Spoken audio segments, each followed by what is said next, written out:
boa noite a todas e todos. Bem-vindos, né, a mais essa palestra do ciclo de debates, palestra e aula, né, desse ciclo de debates Periferias Urbanas, que é organizado pelo Grupo de Pesquisa Travessias, que é coordenado pela professora Cláudia Suatovski, por mim, né, Luciano Barbosa, e pela Mariana Cortez. Hoje nós temos esse prazer imenso, né, e a honra de receber o professor José Cláudio Alves, da Universidade Federal do Rio de Janeiro, né, que vai falar, né, o tema da sua palestra /aula, né, é Milícia, um projeto político, econômico e social do crime organizado pelo Estado no Brasil. Lembrando que, né, eu falo aula e palestra porque esse ciclo de debates, ele também é parte da disciplina Tópicos Especiais 1, do curso de Ciências Sociais da Universidade Federal de Uberlândia, e aí quero cumprimentar os alunos que estão conosco também essa noite. Antes de passar a palavra aí para o nosso convidado, fazer uma breve apresentação aqui, né? O professor José Cláudio, ele possui graduação em Estudos Sociais pela Fundação Educacional de Brusque, mestrado em Sociologia pela PUC do Rio de Janeiro e doutorado em Sociologia pela USP. Atualmente, como falei, ele é professor titular da Universidade Federal Rural do Rio de Janeiro e tem pesquisado temas como violência urbana, né, a Baixada Fluminense, criminalidade, sociologia da religião, Igreja Católica, pastorais sociais e SEBs, igrejas evangélicas, segregação socioespacial, grupos de extermínio e milícias. Aí eu quero aproveitar também essa apresentação para falar, né, sobre o livro, né, a segunda edição desse livro lançado inicialmente em 2013, né, Dos Barões ao Extermínio, uma história da violência da Baixada Fluminense, né, que contava que o professor José Cláudio tem um prefácio, eu li, riquíssimo e que muito esclarecedor para aqueles que querem entender, né, a emergência das chamadas milícias na Baixada Fluminense. Bom, feita essa apresentação, eu então tenho o prazer de passar a palavra para o professor José Cláudio. Boa noite, Luciano, Cláudia, vocês que me convidaram, agradeço muito o convite. Para mim é muito bom estar aqui com vocês, conversando, ter contato com o trabalho de vocês, com as ciências sociais da Federal de Uberlândia, e saber da importância, né, de fazer esse tipo de aproximação com realidades, às vezes diferentes, distantes, mas que vai trazendo dimensões que vão se tornando cada vez mais consolidadas no Brasil, infelizmente, né? Então, são dimensões muito brutais e cruéis que nós vivemos no dia de hoje. Então, eu vou falar um pouco, né, dessa questão dos grupos de extermínio, como é que eu comecei a estudar esses grupos, e aí eu vou trazer um pouco o histórico deles e trazer a questão do surgimento das milícias e dos vínculos atuais que nós temos com essa estrutura do crime organizado por dentro do Estado, né? Essa é a principal caracterização que eu venho fazendo, mostrando aqui não há poder paralelo, não há ausência do Estado. O que nós temos efetivamente no Brasil é essa construção de uma estrutura do crime organizado a partir da dimensão política do Estado e econômica do modelo capitalista que nós estabelecemos no país. Eu comecei a estudar em 93, o doutorado, né, Baixada Fluminense, os grupos de extermínio, já andava aqui, então eu tenho uma trajetória um pouco mais longa, né?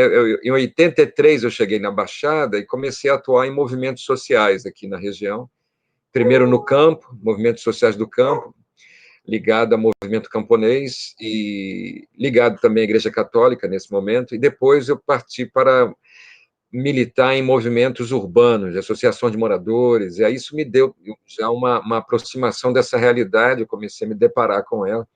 Quando eu inicio o doutorado, o tema da violência não era ainda o tema central quando eu iniciei o doutorado, mas eu rapidamente comecei a compreender que essa dimensão da violência na região era algo determinante para entendê-la, né? Nós sempre produzimos na Baixada algo em torno do dobro dos homicídios que se praticam no Rio de Janeiro, na capital, sendo que a capital tem o dobro da população da Baixada. A capital hoje deve estar com 7 milhões, aproximadamente, de habitantes, e a Baixada com 3 milhões e pouco, quase 4 milhões. Então, a capital possui mais população, mas proporcionalmente a 100 mil habitantes, a Baixada, historicamente, mata como que o dobro em termos de homicídio.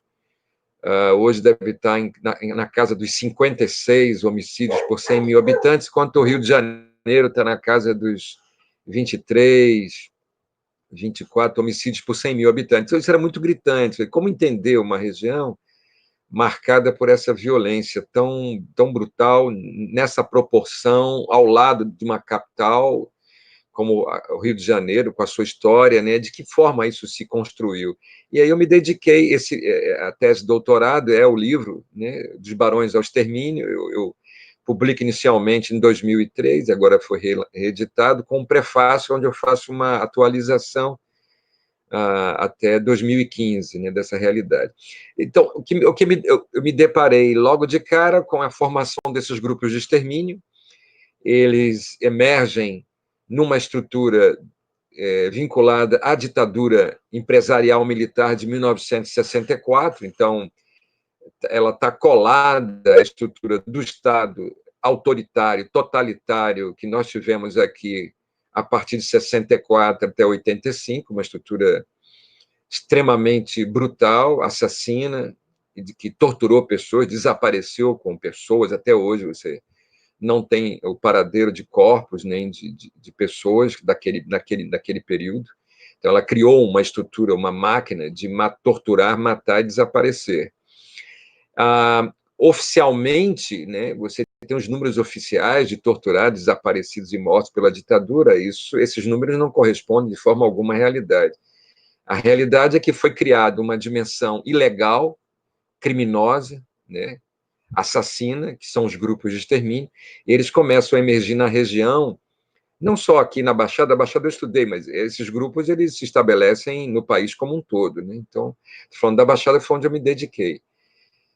Eles começam a partir de 67, quando a polícia militar foi construída para ser aquilo que ela é até hoje. Ela é uma polícia auxiliar a estrutura do regime militar naquela época, né? Claro, não tem mais estrutura militar hoje de ditadura, mas tem uma estrutura militarizada da polícia e de vínculos estruturais com essa estrutura militarizada.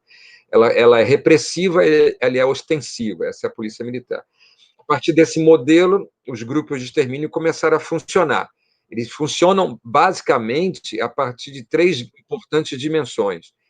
A estrutura policial mata, é quem opera as execuções sumárias. Os empresários e comerciantes financiam, e os membros da ditadura empresarial militar são aqueles que vão dar o suporte político. Sem essas 3 dimensões, os grupos de extermínio não teriam existido.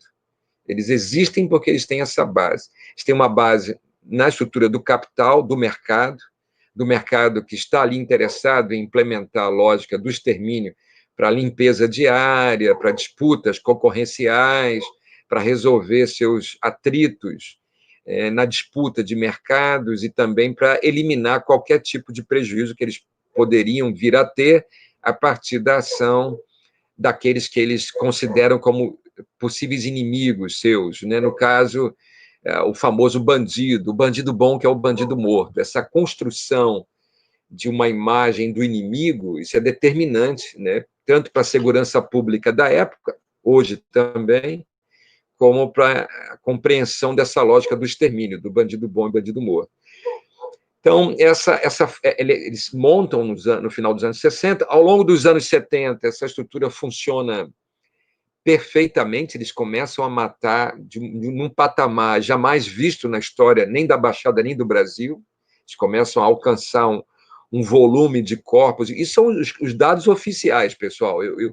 Eu hoje tenho experiência, hoje aqui, né, na Baixada, tenho experiência com os dados não oficiais, as coisas que não são mais registradas. E muito provavelmente, com certeza, naquele momento também, nos anos 70, muitas mortes não foram registradas. Eu estou falando dos dados oficiais registrados, que estão muito aquém da realidade, de fato, que foi vivida por essas pessoas.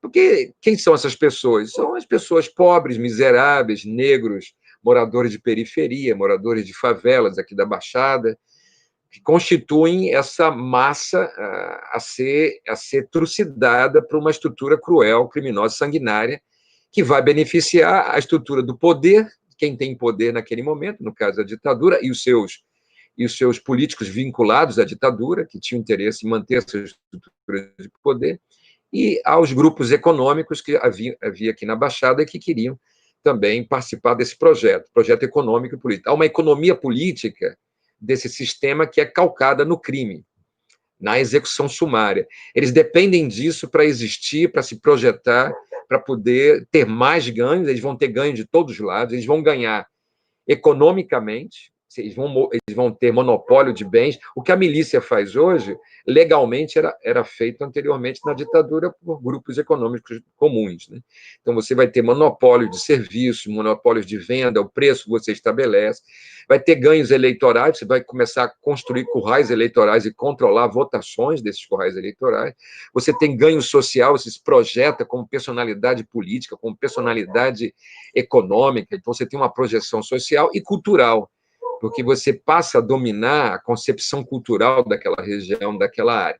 Então, não é à toa, por exemplo, que muitos anos depois, décadas depois, 2018 agora, recentemente, Jair Bolsonaro, com seu projeto de extrema-direita, né, com o discurso do bandido bom e bandido morto, com o discurso do armamentismo, né, da violência para combater a violência, o discurso de dar excludente de ilicitude para a polícia, como se a polícia precisasse de excludente de ilicitude. Fala sério, pô. Os caras matam todo dia a balde. Não estão matando hoje no Rio porque o STF criou uma cláusula lá, um adendo dizendo que durante a pandemia não se deveria fazer operações. Eles estavam matando a balde aqui. Isso não tem. Para que excludente de ilicitude para uma polícia que sempre matou dessa forma? Isso é besteira. Então, esse projeto é vitorioso em 2018 e aqui na Baixada chegou a ter 75% dos votos na região. São 5 décadas de estrutura de poder baseada nos grupos de extermínio e, posteriormente, nas milícias. Então, esse projeto vem em 70, funcionando com muita força. Nos anos 80 sofre uma mudança, por quê? Com a assim chamada redemocratização, esses policiais passaram a ser muito visados pela mídia e pela estrutura do judiciário. Então, os policiais recuam e passam a terceirizar, passam a fazer parcerias com grupos de civis. Esses civis começam a matar. É o período do Mão Branca. Mão Branca é um mito que foi criado como sendo um único grupo de extermínio matando aqui nessa região. Ele nunca existiu de fato. Então, esses civis começam a matar ao longo dos anos 80.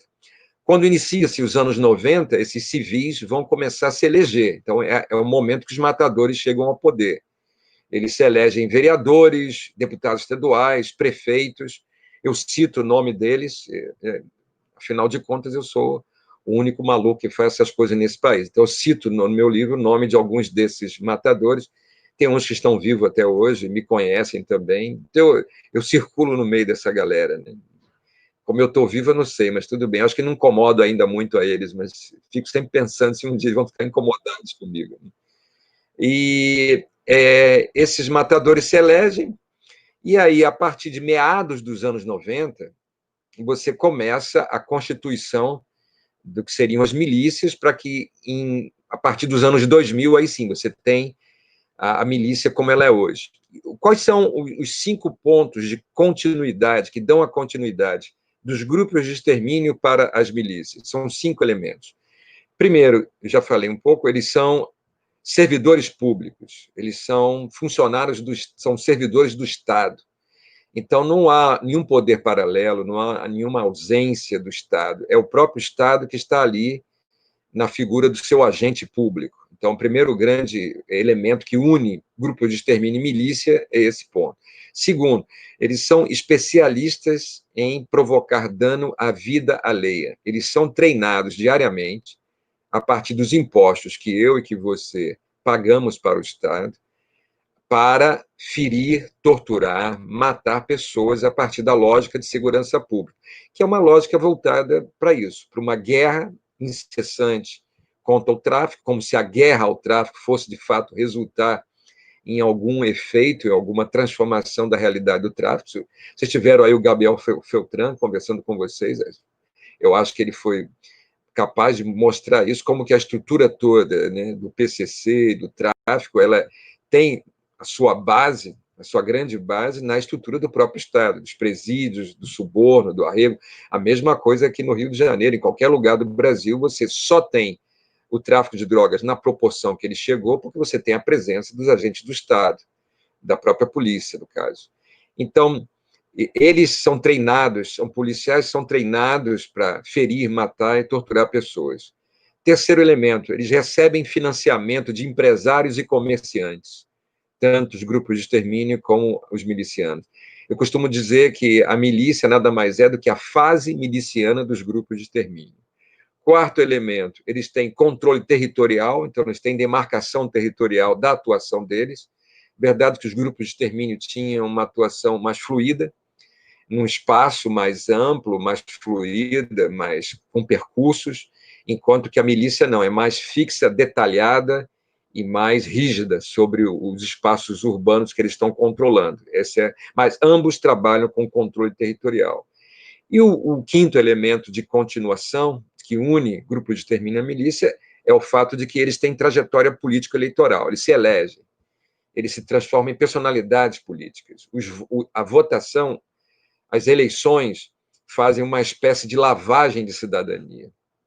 E lavagem e projeção de cidadania, porque eles, a partir dos seus votos, eles vão se estabelecer numa base de poder muito mais ampla, se proteger e consolidar votações crescentes e projetando em dimensões maiores. De fato, a chegada dessa estrutura de poder ao governo central a partir de um projeto de extrema-direita, eu não tinha essa previsibilidade com a rapidez com a qual ela ocorreu no Brasil, né? Eu achava que os matadores, membros de grupos de extermínio, milicianos, eles ainda teriam que trilhar um caminho mais rápido, mais rápido, não, mais lento, né? Menos rápido, né? Para alcançar essa estrutura de poder mais ampla, mais nacional.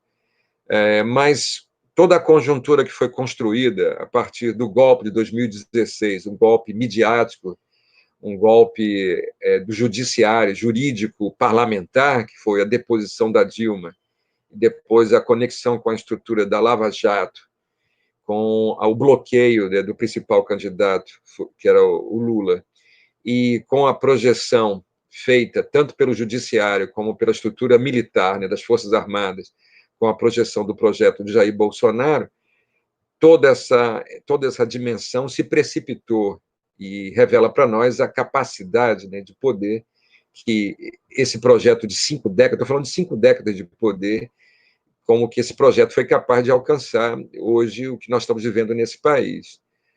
Então, a partir de meados dos anos 90, você tem os primórdios das milícias. Eu não considero, como muitos consideram aqui no Rio de Janeiro, a mídia como um todo, e alguns pesquisadores consideram Rio das Pedras, uma favela aqui na zona oeste do Rio de Janeiro, como tendo sido a origem, a base das milícias. Eu considero 5 regiões como que simultaneamente construindo a estrutura miliciana no Rio de Janeiro. Uma delas, é claro, é Rio das Pedras, a outra é Campo Grande, zona oeste, onde nós temos hoje a milícia mais expandida, mais numerosa, mais ampla em termos territoriais, que é a Liga da Justiça, ou a Firma, ou o Bonde do Eco. Você escolhe qual o nome que você quer dar para essa milícia. E o outro lugar, conjuntamente com esses dois, seria o segundo distrito de Duque de Caxias, formado pelos bairros ali, principalmente os bairros de São Bento e do Pilar. Ali também a milícia está se constituindo. Quais são os primórdios? São ocupações urbanas de terra em áreas periféricas, muito empobrecidas, aonde você tem uma demanda reprimida brutal por parte da população, em termos de habitação, em termos de acesso a transporte, acesso à água, acesso à luz, acesso a dimensões mínimas da estrutura urbana de sobrevivência dessas populações. E essas ocupações vão passar a ter lideranças estruturadas numa base mais autoritária, mais violenta. Inicialmente não eram policiais, eram civis, que posteriormente isso vai se transformando até chegar na estrutura miliciana que nós temos hoje. Então, nesses 3 lugares, essas formas estão ganhando corpo, cada um com as suas variáveis, né? Com as suas dimensões mais destacadas. Rio das Pedras e São Bento, em Caxias, São Bento e Pilar, em Caxias, tem uma marca muito mais forte com a questão da venda de terrenos feita pela milícia. Então, é a marca registrada deles, estão ganhando muito desde o início com isso. Já Campo Grande já tem uma dimensão mais forte com a questão do transporte clandestino de pessoas. E aí a milícia vai ganhando. Qual é a diferenciação, a superação que a milícia faz do modelo anterior, né? Os grupos de extermínio na sua fase miliciana, o que eles estão produzindo de superação? Eles abrem um leque de negócios no espaço urbano de bens e serviços que eles vão monopolizar. Eles passam Imagine que você tem 2 grandes capitais criminosos se unindo nesse momento. Você tem esse capital criminoso que eu falei dos grupos de extermínio na Baixada Fluminense, um capital estou colocando as 5 décadas, 4 décadas para 5 décadas de construção disso na Baixada, se somando a um capital criminoso que vem da relação entre a polícia e o tráfico de drogas na capital, na cidade do Rio de Janeiro. São 2 grandes capitais. O que esses capitais criminosos eles adquiriram ao longo de 4, 5 décadas? Eles adquiriram informações preciosíssimas na montagem da sua estrutura criminosa. Eles vão ter, primeiro, informações de dentro do Estado, de possíveis operações, possíveis prisões, possíveis represálias, possíveis dimensões do próprio Estado que poderia atingi-los, então eles se protegem, isso é decisivo para eles. Depois passaram a ter informações sobre a realidade onde eles estavam. Os que estavam lidando com a dimensão do tráfico de drogas nas favelas vão adquirir informações sobre o espaço, sobre a dimensão urbana daquela realidade, como se entra, como que sai, quais são as várias áreas daquela localidade, quem são as lideranças políticas, quem são, como se constitui a associação de moradores, quais são os principais bens, quem é que são os comerciantes, a movimentação de CMS, movimentação de IPTU daquela área, quais são os terrenos possíveis de serem ocupados e vendidos, o que é a área de proteção ambiental, o que é a área de preservação permanente, APP, enfim. Eles vão adquirir um conjunto de informações preciosíssimas a partir da localização que eles possuem dentro do aparelho do Estado. Não vem me falar de traficante é bandido, traficante é fascínora, procurado, vai ser morto ou vai ser preso. Traficante não tem esse poder. Normalmente é um preto, favelado, pobre, que vai ser morto ou vai ser preso. Miliciano não tem essa dimensão. Miliciano está muito além. Ele tem estrutura de proteção, de poder, de informações. Ele é o agente do Estado. Ele investiga ele mesmo. Ele faz parte da estrutura do judiciário. O judiciário brasileiro depende da atuação policial para se constituir. Dá para entender? A diferença é brutal, não tem como comparar.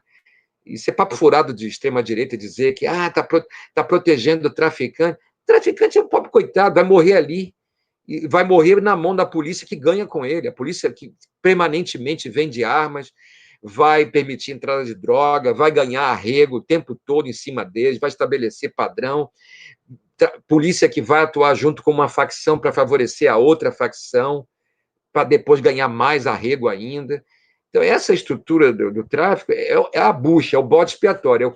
São os caras que vão morrer para eleger a extrema-direita, para eleger Bolsonaro e o grupo de extrema-direita que está hoje no Brasil. Isso é que esse traficante serve para isso. E provavelmente votaram em Bolsonaro, sim, porque eles sabem que a estrutura policial com a qual eles lidam dependem dessa estrutura de poder. e como o Bolsonaro projetou esses grupos todos, provavelmente eles votaram nessa extrema-direita, com certeza, porque manteria a estrutura de ganho deles. Eles não querem perder isso. Então, essas contradições todas que a gente convive aqui. Então, falando tudo isso, para dizer que a milícia, então, abriu um leque muito mais amplo. Ela trabalha com venda de terra, venda de imóveis, gás, gatonete, água, aterro clandestino para você jogar lixo em áreas proibidas, combustível adulterado, vende vaga em hospitais e hospitais públicos para consulta e exames, vende vagas em empreiteiras que estão construindo, por exemplo, o Comperj aqui em Itaboraí, que é um polo petroquímico, vende camarão que eles vão pescar na época do defeso, na Baía de Sepetiba, quando não poderia pescar, eles pescam clandestinamente e vendem. Enfim, eles têm uma dimensão imensa de negócio. Cada dia que passa, eu escuto mais o negócio. Por exemplo, na cidade que eu moro aqui, se eu quiser vender minha casa aqui, onde eu moro, eu tenho que dar 20% do valor do imóvel para a milícia. Você tem ideia do que é isso? Vocês têm ideia do que eu estou falando? Da capacidade? Tem uma outra cidade aqui, perto onde eu moro, Itaguaí. Itaguaí, se você for tentar vender alguma casa em alguns bairros lá, eles vão dizer para você, tem que primeiro dar para a milícia R$ 800. Mas eu não tenho esse dinheiro. Se você não me der R$ 800 para vender o seu imóvel, eu vou passar o seu imóvel para outra pessoa, porque eu tenho vínculo com o cartório. Os cartórios vinculados. Você tem ideia do que eu estou falando? A estrutura do judiciário vinculada aos cartórios, vinculada com milícia. Então, é uma estrutura de poder muito mais ampla, muito mais poderosa do que eu estou falando. E isso vem avançando progressivamente nessa região. Aqui teve um caso, vou dar alguns exemplos para você. Vou dar um exemplo para depois a gente já pratica. Eu já sei que já estou provocando bastante angústia e sofrimento em vocês, não estou vendo os rostinhos de vocês, mas normalmente, quando eu falo tudo isso que eu estou falando, não tem como escapar. As pessoas vão começar a sofrer, porque, claro, quem é que não sofre com uma estrutura brutal de poder, de ganância, e tão consolidada, né? Capaz de... E agora é o ano eleitoral, o ano que eles vão se projetar mais ainda, surfando na base dos 116.300 e poucos mortos da pandemia. Você imagina, nós somos o país da carnificina. Isso aqui é um massacre, né? Isso aqui não é um país. Isso aqui nós somos frutos de... Eu digo que nós não somos uma nação, nós somos um estupro seguido de execução sumária. E ganhamos agora essa dimensão pandêmica ou endêmica, porque não tem mais pandemia. Tem uma endemia que nós vamos ter que conviver com isso. Deus sabe quanto tempo, em função do projeto político que está hoje no poder. Então, daqui a pouco vou abrir, mas eu queria dar um exemplo para vocês de como é que a estrutura miliciana foi capaz de se montar aqui. Em 2015, no dia 21 de setembro de 2015, na noite desse dia, um grupo de milicianos invadiu uma parte de um bairro aqui chamado Quilômetro 40, é um bairro aqui de Seropédica. E os relatos que eu recebi foram de um caminhão saindo com mais de 20 corpos desse lugar. A milícia entrou com um patamar de operação, de guerra naquela área, jamais visto. A mídia não deu um morto, talvez, se deu. A mídia não deu informações. Isso eu considero uma chacina invisível, por mais contraditório que seja esse termo, porque uma chacina é um negócio, não tem como ser invisível, né? Você tem uma dimensão política de poder que expõe a morte de muitas pessoas ao mesmo tempo. Não tem como ser. Mas se ela é dessa magnitude e ela consegue simplesmente não ser registrada nem pela mídia, nem pela polícia, ela ganha uma proporção sem comparação. É tipo assim, eu vou fazer o que eu quiser com você nesse lugar e você não adianta você fazer qualquer coisa contra mim que você não vai conseguir, porque eu tenho esse poder. Eu manifesto nessa superexposição do meu poder e nessa impunidade que a minha ação criminosa tem, eu manifesto a magnitude da minha capacidade de infligir sofrimento, morte e desaparecimento para você e para todo mundo daquela região. Então, eles fizeram isso. Inicialmente, achou-se que essa invasão estaria associada à morte de um policial militar aposentado que morava nessa região que o tráfico teria, o Comando Vermelho, no caso, teria matado. Essa foi uma mensagem vinculada. Mas é uma mensagem falsa, né? Uma informação falsa. O que rolou naquele bairro? Por trás desse bairro, nós temos o rio Guandu, inclusive é o rio que abastece de água a cidade do Rio de Janeiro, na sua grande parte. Né? Vem a SEDAI capta água nesse rio. Pois nesse bairro, aos fundos do bairro, no rio Guandu, uma multinacional, uma das maiores multinacionais brasileiras, tinha uma área de captação de água, uma empresa multinacional captando água. O tráfico de drogas descobriu isso e passou a cobrar R$ 5.000 por semana dessa empresa para poder ter acesso a esse local de captação e tratamento de água da multinacional. Essa multinacional fez, então, um acordo com a polícia militar, com a milícia e com a própria prefeitura dessa cidade. Você tem ideia do poder que está por trás. Essa milícia entrou, né, nesse bairro com nome e endereço de pessoas para matar. Entrou com armas com silencioso. Matou essas pessoas, e as pessoas que ela não matou, ela convenceu a não trabalharem mais para o tráfico e trabalharem sim para a milícia. Foram convencidas, você sabe como, né? Se você continuar como você está, você vai ser morto. Esse é o convencimento básico.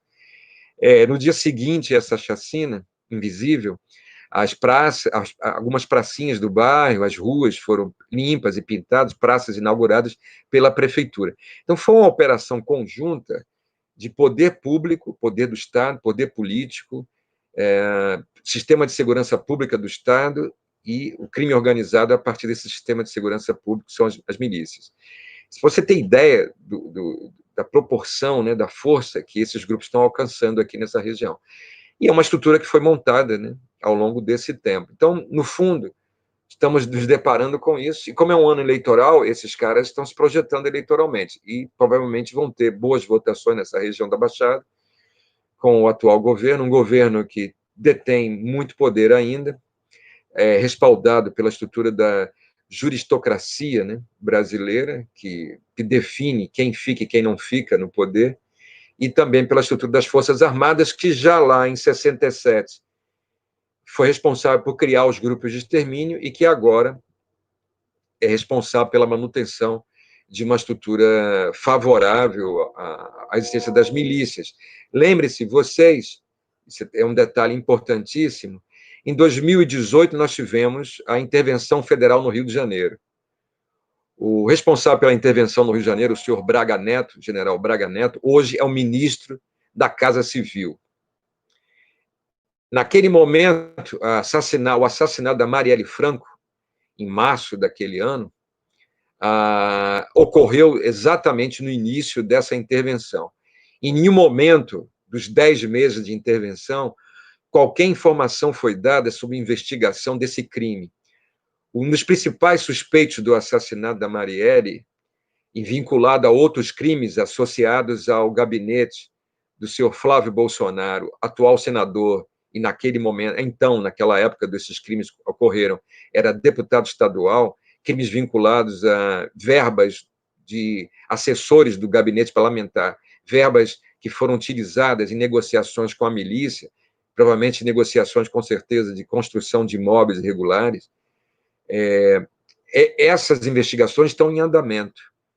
Marielle morre nesse momento, e um dos principais elos da morte da Marielle com essa dimensão de Rio das Pedras, o escritório do crime, chama-se Adriano Magalhães da Nóbrega. Ele foi assassinado em fevereiro desse ano, na Bahia, numa operação absurda, incompreensível, já que ele estava isolado numa área rural que não poderia sequer dar uma resposta suficiente ao aparato que o cercava naquele momento. Então, é uma morte incompreensível, planejada, calculada em fevereiro, né? Dias depois, o Braga Neto assume, né, o Ministério da Casa Civil. No mês de maio desse ano, 2 meses depois, né, 3 meses depois, você tem a intervenção na Polícia Federal em Brasília, né, em termos da chefia nacional, da Direção Nacional da Polícia Federal, e aqui também no Rio de Janeiro. A meu ver, tudo isso está conectado com a dimensão tanto do homicídio da Marielle quanto a questão envolvendo Flávio Bolsonaro e essa estrutura da milícia aqui no Rio de Janeiro. Então, nós estamos falando de uma dimensão que ganha contornos cada vez maiores, mas que não afeta essa estrutura de poder. Vocês não vão ver, eu não vejo nenhuma ação do judiciário suficientemente nítida, capaz de colocar limite nessa estrutura de poder que se relaciona tão facilmente com a milícia aqui no Rio de Janeiro, e com certeza hoje é algo disseminado pelo Brasil como um todo. Então é isso que eu estou trazendo para vocês, e aí estou abrindo aí para a gente estar falando, já falei demais. Obrigado. Eu que agradeço.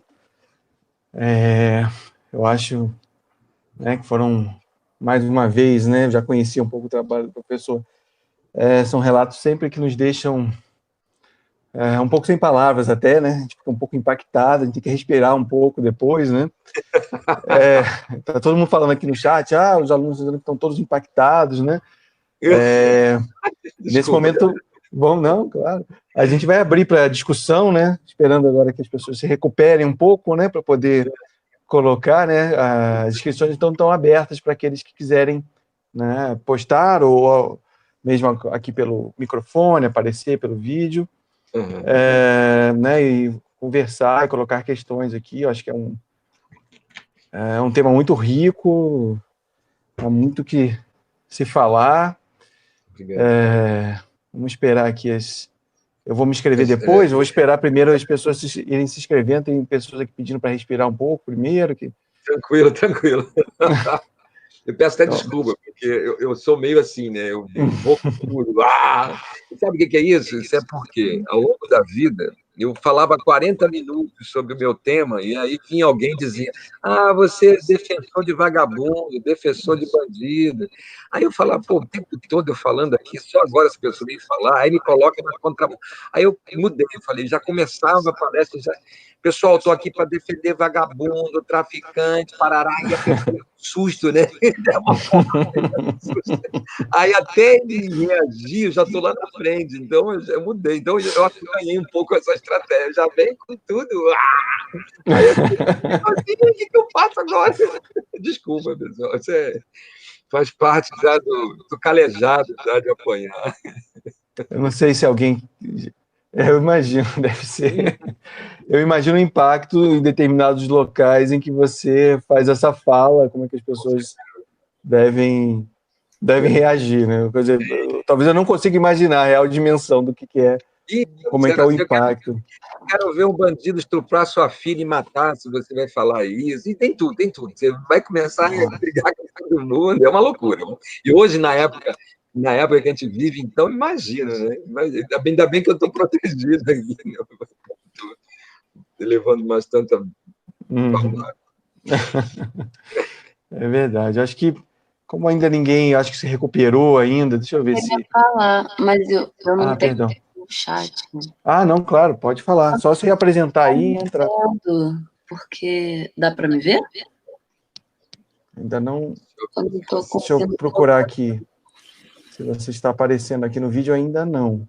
Eu estou clicando eu tenho problema no meu computador, mas, bom, de qualquer forma, vou falar sem a câmera. Sim, agora apareceu. Apareceu? Tá. Tá dando um eco aqui, mas tudo bem. Dani. Oi, tudo bem? Eu sou a Dani, eu faço doutorado no Museu Nacional, no PPGás, e eu fiz a minha pesquisa... eu queria agradecer, né, na verdade, pela aula, pela palestra. Eu já conheci alguns dos seus textos sobre a questão da milícia, até li um mais curtinho que saiu na Dilemas, né, Reflexões da Pandemia, se eu não me engano, e também num outro dossiê, agora eu esqueci o nome, mas tem até alguns anos sobre milícias, tinham alguns textos. Justiça Global, eu acho, o pessoal fez um dossiê. Isso. Enfim, já conheci em parte, assim, seu trabalho, e gostei muito da aula, e aí eu queria compartilhar um pouco da minha pesquisa de mestrado, porque eu fiz pesquisa lá na Curicica, num condomínio popular do programa Minha Casa Minha Vida, que foi inaugurado há 5 anos atrás, e que recebeu famílias reassentadas, removidas de favelas no Rio de Janeiro, por conta desse processo de produção da cidade olímpica, né? Muitas remoções aconteceram, e esse condomínio tem 960 unidades habitacionais, vários lotes, é bem grande, e ele é composto só por famílias removidas de favela, digamos assim, ninguém financiou a casa própria, né? De reassentamento. E aí eu fui morar lá para fazer a pesquisa, aluguei um apartamento nesses mercados imobiliários informais, né? E uma das coisas, por mais que a pesquisa não fosse sobre milícia, uma das questões com as quais eu me deparei em campo foram as formas de regulação da milícia do espaço, né? E, enfim, tem uma companheira nossa lá do Laboratório de Estudos Urbanos do IFIX, a Marcela Araújo, ela também fez pesquisa em condomínios populares e se deparou com as formas de regulação das milícias, e ela chega a falar na tese dela como que as próprias políticas urbanas criam demanda para esses grupos como a milícia, né, nos territórios. Então, uma coisa que eu percebi foi isso, né, como que a milícia se apropria da infraestrutura criada pelo programa habitacional para aumentar os seus lucros, né? Então, tem muito comércio lá na economia local, então tem muita taxa de segurança que é cobrada. Além disso, por rumores, a gente escuta que a milícia é diretamente associada ao trabalho dos síndicos de cada lote do condomínio, então as taxas condominiais, as taxas relacionadas à infraestrutura, boa parte dessas taxas vai para eles, e além disso, eles têm toda uma inserção com empreendedores locais nos mercados informais de unidades habitacionais, né? Porque ainda tem contornos informais esses mercados, porque em muitos dos casos a prefeitura não quitou as dívidas com a Caixa Econômica Federal, então, enfim, as regras do programa impedem que elas sejam comercializadas e tal, alugadas até de um período de 5 a 10 anos, até que essa quitação aconteça. Então, enfim, a milícia é um grande investidor ali desses mercados de unidades habitacionais, além de também ter os seus próprios serviços de internet e de TV a cabo, né? Instalação dos gatos e gato de luz elétrica para os comerciantes. Então, por mais que a pesquisa não fosse sobre isso, eu estava tentando entender a experiência do reassentamento dessas famílias, o processo de remoção e tal, mas não tinha como não falar disso, né, porque isso impacta diretamente a vida cotidiana das pessoas, e inclusive as cobranças semanais da milícia contribuem para o sufocamento econômico dessas pessoas, né, isso era algo que aparecia muito no meu campo, como que as pessoas que saíram da favela e foram para o condomínio se sentem sufocadas economicamente, por conta das inúmeras taxas que já são decorrentes desse processo do reassentamento, né? Muitas contas, taxas condominiais, taxas de condomínio que não existia, né, na favela, e além disso, as taxas da milícia passam a ser mais um peso no orçamento doméstico das pessoas, né? Então, não tinha como fugir. Um detalhe que não é tão detalhe assim, tem uma piscina no condomínio lá na Curicica, onde eu estudei, e a piscina é considerada, com cantina, churrasqueira e tal, e a piscina é considerada uma das áreas principais da milícia, né? Então, era para ser de uso comum dos lotes, eles cobram uma taxa mensal, uma carteirinha para usar a piscina. Então, tudo quanto é taxa que eles puderem cobrar, eles vão cobrar, né? Então, tem essa coisa do monopólio do mercado dos serviços, então tem lotes que eles impedem que os moradores usem a net, serviços de Sky, essas coisas para comprar só a internet e TV a cabo deles. Então, enfim, são muitas formas de regulação diferentes. Tem essa entrada da milícia nos mercados imobiliários, que é algo que eu estou pensando mais agora, junto com outros pesquisadores, e queria agradecer aí a oportunidade de compartilhar com vocês e também de aprender com a sua aula. Obrigada. Obrigado a você, Dani. Muito bom. Muito bom mesmo. Quer que eu comente um pouco, Luciano? Pode, fique à vontade. Nós temos aqui mais inscrições, mas se você, como a Daniela fez... O que a Dani trouxe, muito bom. Como é que eu entendo tudo isso? O Rio de Janeiro vive, aí teria que fazer um estudo mais aprofundado, eu tenho interesse em fazer isso. O Rio de Janeiro vive, a partir de determinadas décadas, mas de 80, principalmente, vai marcando isso, o fim da ditadura militar, né? E a de 80, 90, então é determinante. Amanhã vou participar de uma live 27 anos da chacina de Vigário Geral. Eu morava lá, né, quando ocorreu a chacina em 1993. O Rio foi um pouco que se degradando de uma tal maneira em termos econômicos, e a partir dessa degradação econômica, você tem um dos caminhos de você obter grana é a partir da verba pública, isso que a Dani colocou muito bem. A milícia tem essa percepção de que essas áreas periféricas, favelizadas, áreas de demandas populares, elas são áreas com um potencial, né, em termos econômico muito forte. Há uma dinâmica, há um dinamismo, acho que a Dani percebeu muito bem isso, há um dinamismo de uma economia popular que sobrevive ali e que está também conectada à dimensão das políticas públicas nesse campo, que estão ali também sendo colocadas. Então, há um aglomerado de possibilidades de mercados, de dimensões políticas, e que, a partir dessa conexão por dentro do Estado, esses grupos vão estabelecer, e eles vão, essa oportunidade é de ouro para eles, vão se agarrar nisso, e vão transformar vários projetos, Minha Casa Minha Vida, né, virou Minha Milícia Minha Vida, né, e Campo Grande tem muitos projetos com essa marca, Baixada Fluminense tem essas características que você está falando aí, são características da milícia passando a controlar, inclusive a entrada de pessoas. Tem casos onde as listas dos moradores que vão entrar nesses condomínios são reguladas pela milícia, até a entrada. Em alguns casos, eles não regulam a entrada, mas vão regular a permanência lá e os serviços ali estabelecidos e a forma como essa economia naquele local vai se dar, o controle da dimensão do lazer. A piscina aí é fantástico. Aqui na cidade onde eu estou, dizem, e eu acredito que é verdade, né? Eu convivo aqui, que se a milícia passar a escutar você fazendo festa de aniversário lá no quintal da sua casa, a milícia vai bater na sua porta e vai cobrar a taxa do aniversário. A universidade onde eu dou aula, os alunos faziam festas, várias festas foram canceladas porque não pagaram, eles cobravam R$ 5.000 para cada festa dos alunos aqui, chopada, enfim, quem não pagasse, eles cancelavam, eles iam armados lá e cancelavam a festa. Então, eles vão começar a regular as dimensões do espaço, as dimensões sociais, culturais, eles vão regulamentar os serviços, os bens. E essa estrutura ela se dá num Rio de Janeiro absolutamente decadente, destroçado.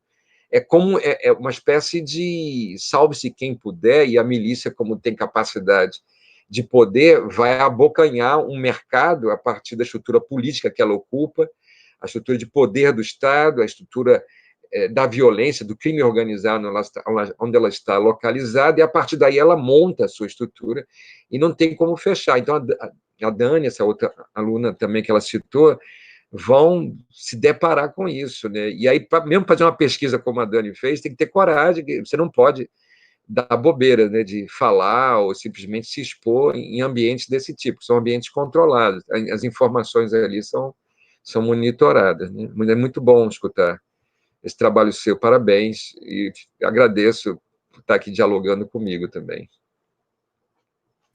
Bom, temos outras 3 inscrições, vou fazer agora por bloco, eu acho que é melhor, né? Eles, tanto o Pedro como o João e a Maria, colocaram suas perguntas no chat, mas eu pergunto inicialmente para o Pedro se ele não gostaria de fazer, né, por meio do microfone, a questão ao professor José Cláudio. Ele prefere que eu leia.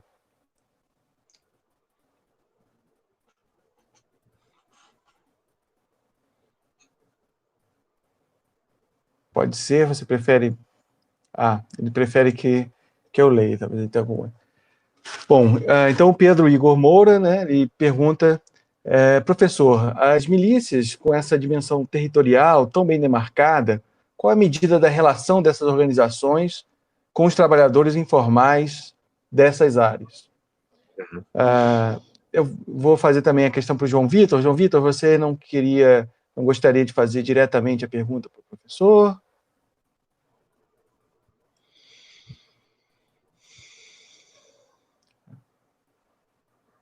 Também prefere que eu leia.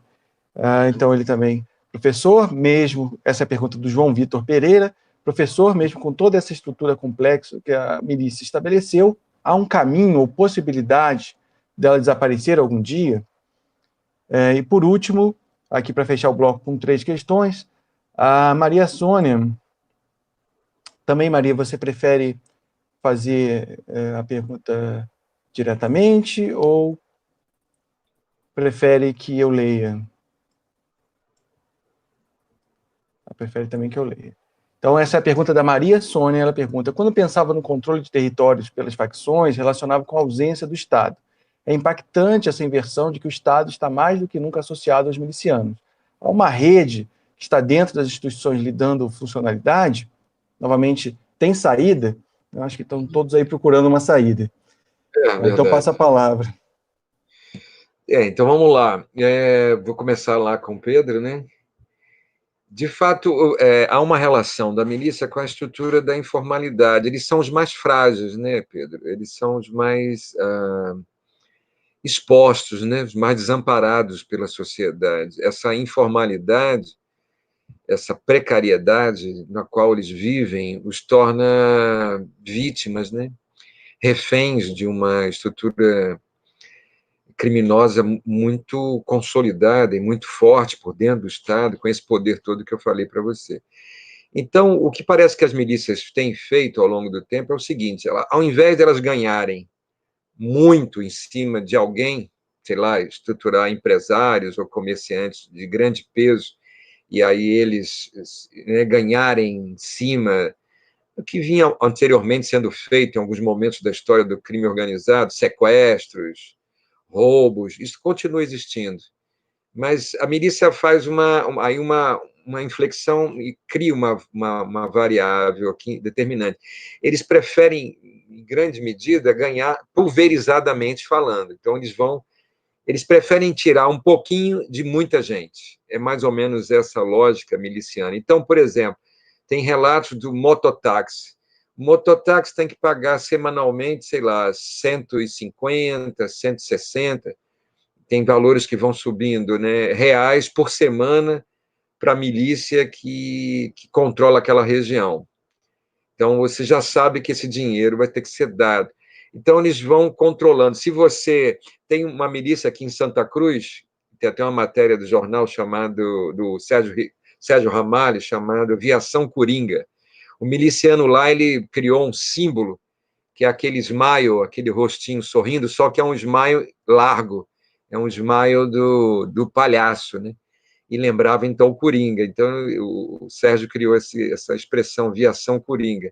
E vários carros, eles começaram a atuar contra o funcionamento dos ônibus, começaram a ameaçar os ônibus, ameaçar os motoristas, ameaçar de forma armada mesmo, tá? Para que eles não trabalhassem. As viações começaram a reduzir, as viações fecharam, 2 grandes viações fecharam em Santa Cruz, mais de 2.800 profissionais que trabalhavam foram demitidos, essa é a realidade. E aí essa aviação Coringa é o seguinte: vários motoristas com seus carros particulares colam o adesivo do smile do Coringa, né, do sorriso do Coringa, e vão lá trabalhar. E aí eles são obrigados a pagar semanal. Eles vão lá para o ponto de ônibus pegar passageiro. E você tem que pagar o valor de uma passagem de ônibus, sei lá, R$3,90. Tem os valores lá que eles estabeleceram. E em cima da movimentação que você faz de pessoas ali, eles vão cobrar R$50 por semana, ou vão cobrar mais de acordo com a movimentação sua de carro ali trabalhando. Então, eles preferem fazer esse controle mais pulverizado. É o pipoqueiro, é o cabeleireiro, todos esses profissionais, eles acabam sendo atingidos, principalmente os que são os precarizados, né? No trabalho informal, eles não têm proteção. Muitos vão desistir, então eu tenho relatos da desistência, né? Muitos também que estão na estrutura formal desistem para ir para uma estrutura informal para tentar escapar da milícia, também tem esses relatos. Então, vendedores de autopeças de carro, eles passam a trabalhar dentro das suas casas, fazendo determinadas vendas ou concertos para tentar escapar do controle da milícia, mas também sempre com risco de serem descobertos.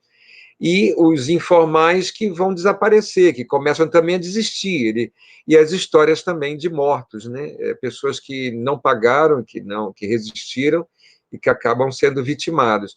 Então, os informais são os setores que acabam sendo... E aí você também tem o controle que a milícia vai fazer sobre esses mercados. Então, a milícia vai começar a ganhar dinheiro para permitir que fulano seja mototáxi, que Beltrano venda pipoca. Aí você começa a ter uma regulação desses mercados informais a partir da relação com o miliciano. Então, já é um negócio que começa a avançar por uma estrutura mais complexa da economia. Eu não cheguei a falar para vocês, mas existe uma geopolítica do crime no Rio de Janeiro. Então, não sei se vocês dominam muito o cenário do Rio, eu vou falar aqui de duas grandes vertentes. Você tem Zona Oeste do Rio de Janeiro, onde a milícia praticamente unificou. Hoje, a milícia só não domina a Cidade de Deus, que é Comando Vermelho, e a Praça Seca hoje está numa praça de guerra entre a milícia, que domina já alguns meses lá, desde o ano passado, um pouco antes, e agora o tráfico retomando, né, várias comunidades ali na Praça Seca. Então, só essas duas áreas que têm conflito, o resto todo está hegemonizado pela milícia, e do outro lado nós temos o arco metropolitano, que vem pegando Duque de Caxias, Belford Roxo, Nova Iguaçu, Japeri, Queimados fica do lado de Japeri, não tem acesso direto, mas consegue acessar. Depois você tem Seropédica e Itaguaí. Esses dois eixos, Zona Oeste e Arco Metropolitano, vão chegar num vértice, numa ponta. Você sabe qual é esse vértice? Na geopolítica do Rio de Janeiro, esse vértice se chama Porto de Itaguaí. O Porto de Itaguaí é um porto internacional. Há um ano atrás, foi apreendido lá mais de 6 bilhões de reais em contrabando. Você tem ideia do que eu estou falando? Estou falando que a milícia, ao controlar essas duas geopolíticas, Baixada Fluminense, Arco Metropolitano e Zona Oeste, um total populacional aí que vai chegar próximo a 7, 8 milhões de habitantes, eles estão estabelecendo um projeto econômico muito superior que pode internacionalizar o capital. A máfia italiana, a 'Ndrangheta, que é a máfia mais forte lá, eles já internacionalizaram o capital criminoso. Então, eles estão num projeto maior. Só que esse projeto maior também se conecta com essas dimensões pulverizadas da captação de verba, de grana deles. Então, isso tudo é uma articulação mais complexa que nós estamos vendo. Né? O João Vitor já está querendo saber se essa escultura complexa estabeleceu, se pode desaparecer um dia. A Maria Sônia também chega a perguntar isso, né? Que não é a ausência do Estado, é a presença do Estado nessas dimensões que eu estou colocando, e como seria para ter uma saída. A saída não é simples, eu estou falando de uma estrutura de 5 décadas, vitoriosa eleitoralmente, politicamente, o discurso do miliciano é o discurso vitorioso, né? Eles se potencializam agora. Pensem comigo, as Forças Armadas, então, Forças Armadas, os agentes públicos de Forças Armadas vai ter um contingente razoável no Brasil hoje, muito grande, expressivo. Se conectam com a estrutura da segurança pública, aí você vê Polícia Militar, Polícia Civil, bombeiros, guardas municipais, eu vou incluir, que não tem tanta dimensão, mas tem, Polícia Federal, Polícia Rodoviária Federal, toda essa estrutura que lida com segurança pública, que eu posso chamar, então, de profissionais, especialistas em provocar dano à vida dos outros, pouco importa a justificativa para isso, se é uma justificativa de proteção à vida, se é uma justificativa de bandido bom, bandido morto, se é uma justificativa de operações policiais de guerra à droga. São inúmeras justificativas que produzem esse campo de profissionais do Estado, Forças Armadas e área de segurança pública, profissionais nesse campo de provocar dano à vida alheia a partir de treinamento regular feito com os impostos que nós pagamos ao Estado. Assim são eles. Eles estabeleceram hoje, a partir de 2018 e hoje, um projeto político nacional. É disso que se trata. A manutenção do projeto bolsonarista, na verdade, é uma projeção já para 2022. A capilarização agora, nesse momento, é decisiva para que eles avancem. Então, eles estão percolando a sociedade como um todo, capilarizando e ganhando mais pressão. Então, quando eu falo isso, eu estou falando de algo que tem uma estrutura muito mais forte, política hoje. Então, superar é possível? É claro que é possível. Nós somos indeterminados. Nós, como sociólogos, eu e vocês, todos nós que estamos aqui, sabemos muito bem que o ser humano é indeterminado.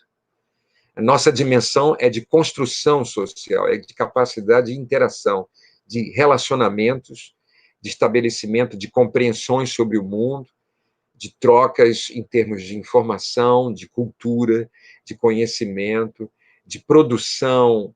Uma pandemia, por exemplo, você vai dizer que ela é biológica, isso é brincadeira, você vai rir da minha cara se eu falar um dia uma coisa dessa, é absurdo. Uma pandemia não tem nada de biológico, quer dizer, tem um fator biológico, claro, nada, tem um fator biológico, mas ele é uma construção social, é uma construção absolutamente social.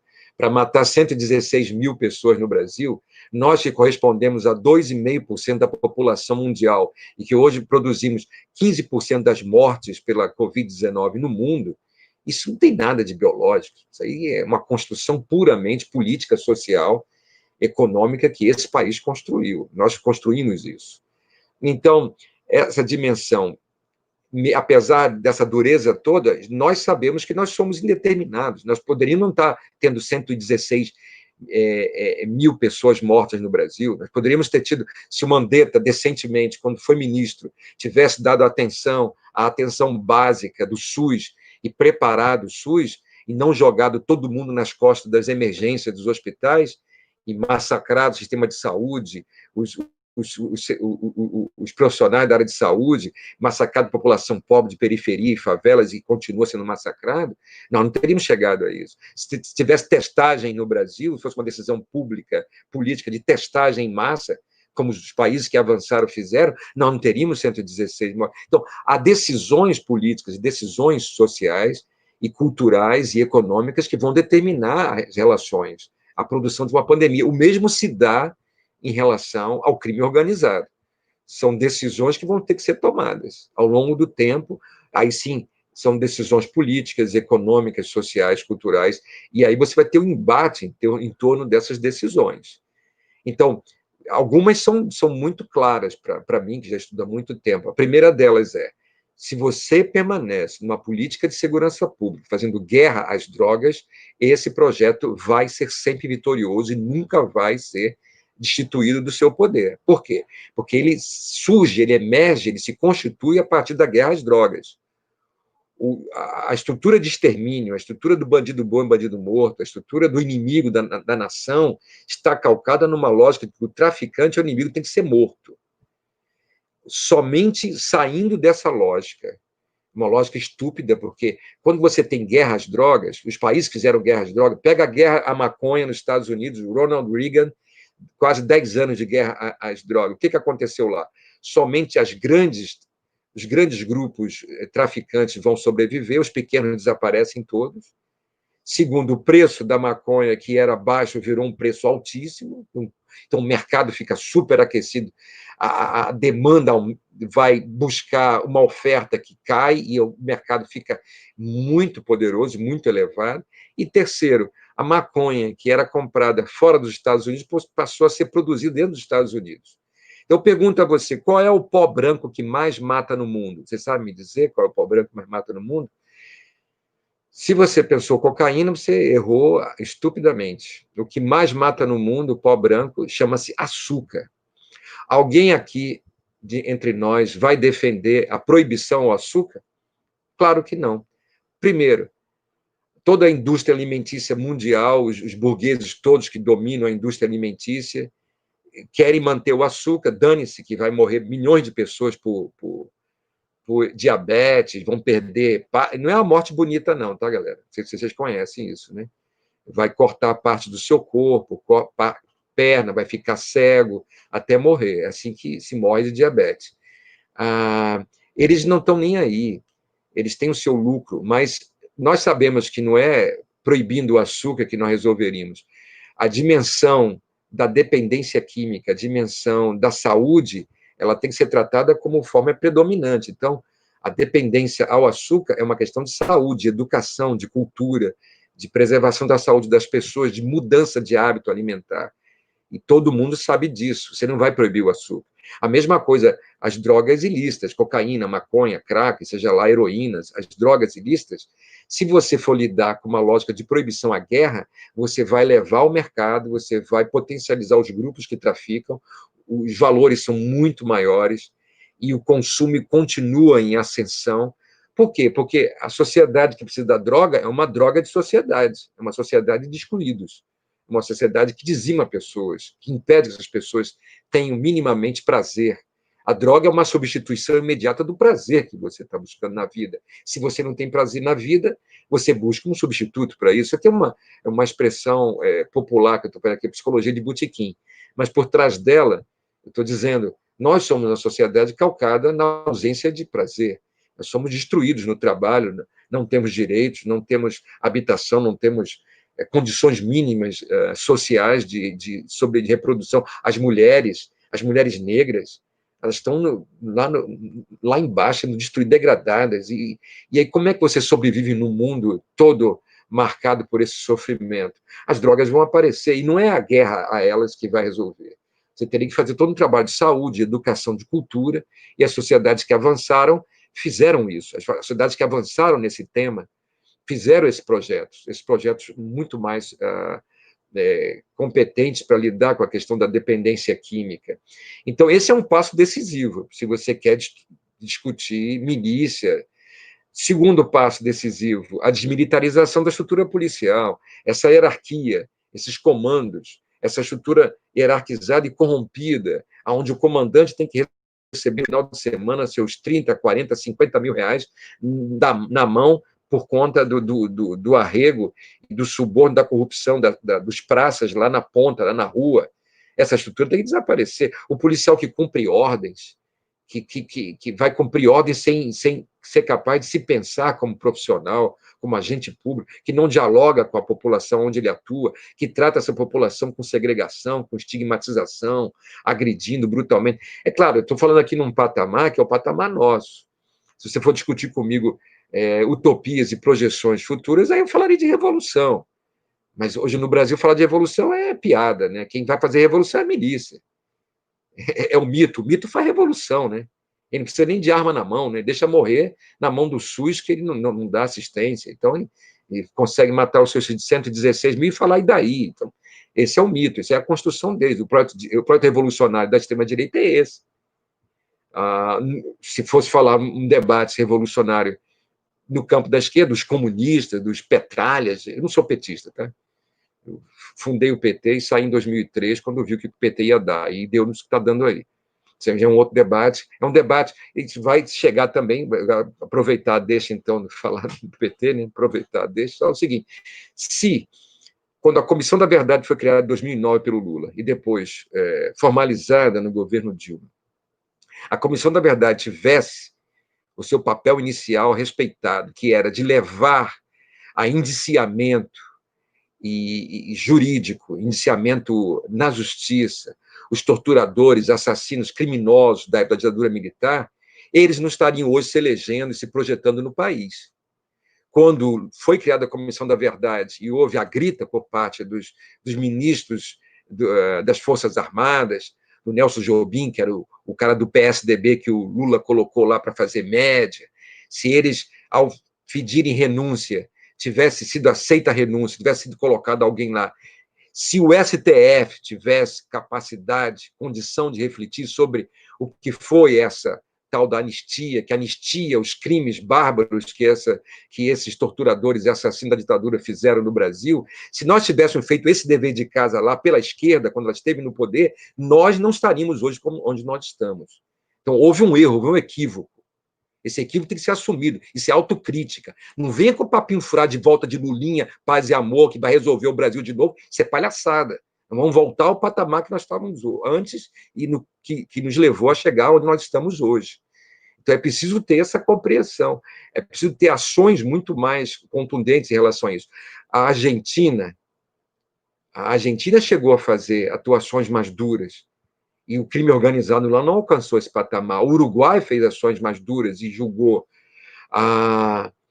Equador também fez, o Peru também fez, apesar de terem sofrido, e não tem um patamar de violência, mas não chega a esse patamar brasileiro. Agora, México, Colômbia e Brasil, é esse triunvirato que simplesmente fez a conexão dos crimes da época da ditadura com os crimes hoje montados para essa estrutura. Então, você tem que também fazer uma revisão disso dentro da sociedade. É preciso... Agora, eles hoje estão no poder, não vão permitir isso.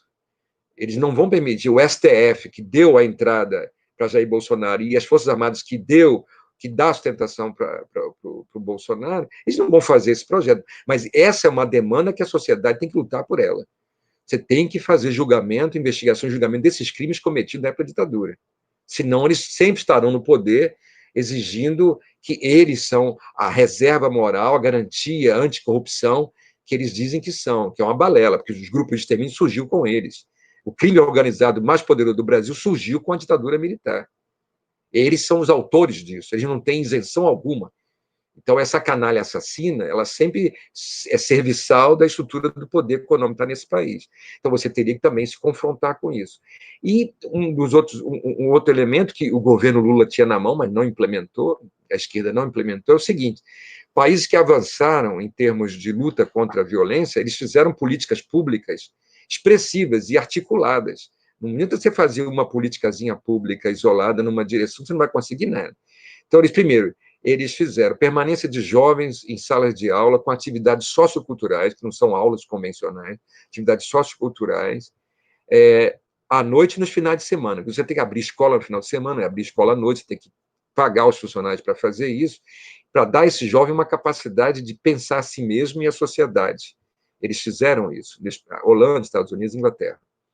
Depois, esse jovem, claro, ele não vai conseguir chegar na escola, então ele tem que ter passe livre, então já é uma política de transporte para esse jovem. Depois, existem vários problemas sociais, psicológicos, emocionais, com as famílias e com esses jovens. Você tem que ter acompanhamento psicossocial, psicológico e de assistência social para essas famílias e para esses jovens. É um outro programa associado a esse programa. Depois, as áreas onde eles moram estão todas degradadas, destruídas, é um padrão urbano devastado. Então, você tem que fazer políticas urbanas de melhoria da realidade urbana daquela juventude. Eles não têm renda, então, portanto, tem que ter um programa também de primeiro emprego, de renda para essa população. Enfim, você tinha um leque de estrutura de políticas públicas articuladas. E também aparecia nesse cenário uma polícia, uma estrutura de segurança pública capaz de dialogar com esses projetos. Então, tudo isso foi articulado, não é a UPP, essa unidade de polícia pacificadora, que vem por cima com uma estrutura de controle a partir do especialista em produzir dano à vida dos outros, dessa segurança pública, que vai regular e vai resolver esse problema. Isso é uma mentira, né? Um engodo, um simulacro que foi criado aqui no Rio de Janeiro, que já está decadente. Então, na verdade, você tem que fazer política. Agora, para fazer isso, você não vai dar 47% do orçamento da União para a Troika que manda no Brasil, né? Você não vai dar 47% do orçamento da União para banqueiros, agronegócio e empreiteiros. E que o agronegócio é forte aí, inclusive nessa região de vocês, de Uberlândia. Eles são, efetivamente, as 2.000 famílias que mandam no Brasil são esses grupos. Então, você teria que dizer para eles, olha, vocês ganharam, agora nós vamos inverter a pauta orçamentária da União e vamos fazer projetos voltados para essa população. Para isso, você tem que ter decisão política, tem que ter poder político. Não é aí o Paulo Guedes, que, pelo contrário, o Paulo Guedes é o cara que vai matar esse resto da população toda para tirar o sangue deles para dar para os patrões dele, né? Os patrões do agronegócio, dos banqueiros e para os empreiteiros e para todos os grupos econômicos que estão dominando esse país. Ele é o inverso, né? Ele é o Robin Hood ao inverso. Né? Então, todas essas dimensões têm que estar articuladas para você enfrentar uma estrutura dessa que eu estou falando. Então, não é algo fácil, é um projeto muito mais amplo, com uma capacidade política de articulação e de várias frentes ao mesmo tempo que você vai ter que atuar para você poder desmontar. Você não vai desmontar operações policiais contra a milícia. Também você teria que fazer. Agora, não pontuais. Você faz uma operação ali, prendeu 6, prendeu 7. Isso é besteira. A milícia é uma rede ampla e plástica, ela se altera. Você teria que fazer operações no campo de uma rede, com essa amplitude, ao longo do tempo. E não essas operações estapafúrdia, prende meia dúzia. Para cada um preso, tem 100 pessoas para entrar no lugar daquele preso. Essa é a verdade. Porque o volume de dinheiro que esses grupos movimentam atraem todo mundo nesse país. É a grana que vai estabelecer esse universo. Então, você tem que fazer operações policiais. Agora, a polícia tem universo para isso. A Polícia Federal, por exemplo, investiga, há muitos anos, ele tem potencial para investigar o patrimônio, a evolução patrimonial de riqueza dos traficantes, por exemplo. É só você fazer a aplicação desse modelo da Polícia Federal, eles têm know-how para isso, se tem vontade política é outra coisa, mas eles têm competência para isso, de fazer esse monitoramento em cima da estrutura de segurança pública, dos seus membros, seja onde for, dos seus familiares, das pessoas próximas. Eles vão estabelecer esse controle financeiro e vão saber direitinho aonde está indo esse dinheiro. E aí é fácil prender essas pessoas. Por que isso não é feito? Se você fosse, né, trabalhar de uma forma muito mais inteligente, você pegaria essas pessoas. Não há decisão política para isso, né? Não há vontade política para fazer isso. Essa é a verdade. Bom, vamos então para nosso segundo momento aqui de inscrições, né? Temos uma inscrição da Caroline Moura. Não sei se mais pessoas querem se inscrever. Eu acho que eu vou também aproveitar e me inscrever depois da Caroline para esse segundo bloco. Então, acho que eu vou fazer um pouco diferente. Quer dizer, eu acho que a Caroline vai preferir também falar diretamente com o professor José Cláudio. Caroline, então, eu vou abrir então agora para passar a palavra para que você coloque a sua questão. Oi, boa noite. Vocês estão conseguindo me escutar? Sim, estou conseguindo. Oi, professor. Oi, boa noite, gente. Eu queria perguntar a respeito do aumento da atuação da milícia nas cidades da região metropolitana, onde a gente teve um crescimento econômico muito grande na última década, por conta da expansão do mercado do petróleo, né? Aí citando Magé, Itaboraí, Maricá. E relacionando ao porto de Itaguaí, eu queria saber se a construção desse complexo do Copérgia contribuiu para a expansão das milícias para essas regiões e se você pode falar também um pouco das diferenças de atuação da milícia nesses lugares, para as áreas mais urbanizadas do estado. Então, a gente... José... Oi, tá. Perdão, deixa eu só colocar para fechar o bloco, que aí a gente... Desculpa me interromper. Não, então, a minha questão, né, um pouco do contato que eu tive com o seu trabalho, de já ter, claro, te escutado em outros momentos, né, a gente tem acesso pela internet, a gente tem, né, já havia escutado um pouco sobre o seu trabalho. O que eu achei interessante, né, do que você está colocando aqui, ou pelo menos que me interessa escutar um pouco mais, é sobre a presença de um outro ator que está também colocado nesse contexto de expansão das milícias, que são as igrejas pentecostais e neopentecostais. Eu queria entender um pouco, né, como que seria o papel deles dessas igrejas, nessa dinâmica. Né? Um pouco, você coloca aqui um pouco no seu livro, e eu queria escutar um pouco mais sobre como você percebe a presença dessas igrejas. Isso. Tá legal, Luciano. Então, vamos lá. Dá licença, acho que a Cláudia também quer colocar, né? Cláudia, uma questão. Eu vou emendar. Então, eu estou tentando aqui abrir a câmera, mas não estou conseguindo, desculpa. Eu vou emendar a pergunta do Luciano. Para além das igrejas, professor, se eu percebe algum tipo de acionamento de uma gramática religiosa, quero dizer, se eles acionam uma identidade, um vocabulário, citações bíblicas, enfim, nesse trânsito, né? Porque a gente tem notícias dessa relação entre religiosos e traficantes, né? Que a gente vai ter uma discussão na próxima semana sobre isso, mas da milícia a gente tem poucas notícias, né? Então seria alguma coisa que seria para a gente também muito interessante saber. Obrigada. Nada, que isso. Então, vamos lá. Muito bom estar aqui com vocês. A questão lá, a primeira colocada, foi a Carolina, não é isso? Caroline Moura. Tá, nessa relação. Quando você olha lá, a gente tem, por exemplo, a gente sabe que o Arco Metropolitano ele teria como grande projeto, em termos da região metropolitana, um projeto de conexão dessas duas grandes regiões.